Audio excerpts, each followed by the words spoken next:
everyone. I am Mary Rosas Duniaga, a BS Ed English third year student at Negros Oriental State University Sharon campus.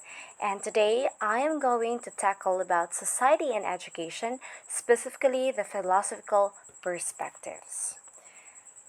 So the learning objectives of these lessons. So at the end of the lesson, the students are expected to identify and explain the different philosophies of each of the philosophers. So the philosophers such as Locke, Spencer, Dewey, Counts, Bramild, and Fair. So next is create a graphic organizer to analyze and compare the educational philosophies of Locke, Spencer, Dewey, Counts, Bramild, and Frere using critical thinking skills, and reflect on how each philosopher's ideas can be applied in addressing current educational challenges such as inequality and access. So, what do you think are the philosophical perspectives? So, philosophical perspectives in education, these are the ideas that guide how people teach and learn. And this will also shape the curriculum, teaching methods, and the role of education in society. So, we will find it out the different philosophers in education. So, first we will go to John Locke. So, John Locke, 1632 to 1704. So, he is called as the empiricist educator. So, John Locke was a British philosopher and educator who believed that all knowledge comes from experience. So that means his philosophical perspectives shows that he stands for empiricism, so which emphasizes that ideas are not innate but are formed through interactions with the world. So dili daw siya kanang gagikan sa student or gagikan sa tao ang iyahang ideas, but it is formed through the interactions of the world. So, well, when we say empiricism, this means that Locke rejected the idea that knowledge is innate, and he believed that ideas come from sensory experiences, which are the only source of truth. So, in education, Locke believed that education is important for moral development and social integration. This is because Locke did not believe that ideas are not innate. That is why ang iyang believed is that education is important for moral development and social integration. He argued that education should be tailored to each child's temperament and skills, and that it should be rigorous but not brutal. So he argued that statement. Of course, he believed that children's minds are blank states or tabula rasa that are filled with sensory experiences. So that's the philosophy of John Locke in education. So we will proceed to the next one. So next one will be Herbert Spencer. So Herbert Spencer is called in her philosophy as the utilitarian education, and we will find it later. What is utilitarian education? So Herbert Spencer was a British philosopher and sociologist who believed that education should teach practical skills to benefit society. So a while ago, John Locke, he states that he believed that ideas are not innate, and of course it will be formed in social interaction. But when we come here sa philosophy in Herbert Spencer, he emphasizes that the idea of the student should be flexible and adaptive to survive in different environments, and that education should teach practical skills to benefit society. So when we say utilitarian educational philosophy of Spencer, the goal here is that it prepares students for success by teaching them practical skills that contribute to society. So, na siya emphasize on practical skills.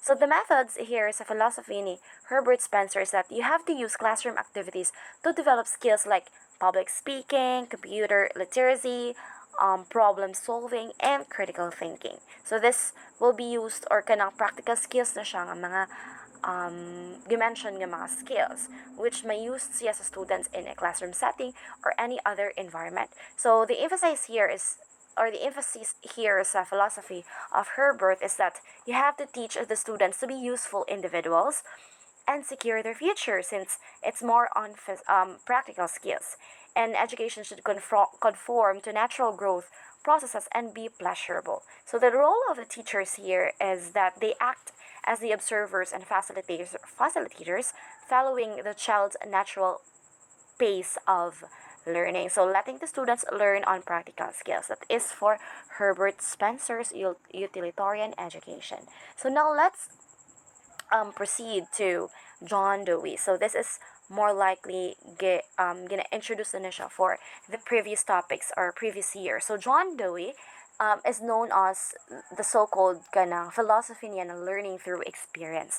Well, John Dewey's philosophical perspective on learning through experience was that education should be interactive and hands-on. So this will be aligned to the progressivism or the student learning approach.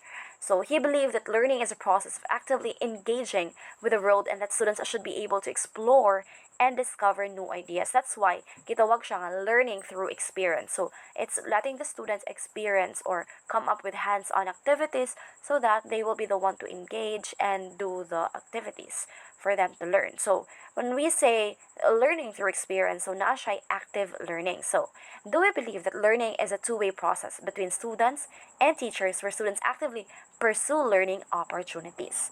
So for John Dewey, naa siya the emphasize aside from the active learning, there is also a real-world connections. So John Dewey believed that education should be connected to real-life situations and that students should be able to apply what they learn to the world around them. So that's learning through experience. And of course, for a reflection, John Dewey believed that learning is a process of reflection where students learn from their experiences and revise their ideas. So it's a learning through experience for John Dewey's philosophy. So let's proceed to George Counts in the year 1889 to 1974. So for George Counts, the philosophy of George Counts is what we call the building a new social order. So George Counts was an American philosopher and educator who believed that education could be used to create a better society. So his ideas were part of social reconstructivism. So when we say social reconstructivism, it's a building and the new social order. So it's the creating of in education, this could be used to create a better society. So the philosophical movement here aims to reconstruct society into a more just social order. So when we say social reconstructionists or reconstructionism, it is that the belief that education can help people overcome oppression and improve human conditions. So manang ang educational philosophy that emphasizes here is that na siya yung mga creative ideas or activities nga used sa mga students like the experimentations and independent thinking. So that's for George Counts. So the ideas also of George Counts will have kanang gitalk ang teachers' roles and of course the education here. So the teacher's role of the Counts ideas is that they should teach about power and injustice and not just abstract ideas of democracy. While teachers also and students should work together to build a better social order. That is why George Counts' philosophy is called building a new order. Next, let's proceed to Theodore Brummel. So Theodore Brummel states the social reconstructionism. So the question here, a while ago, naa siya got talk about the social reconstructionism.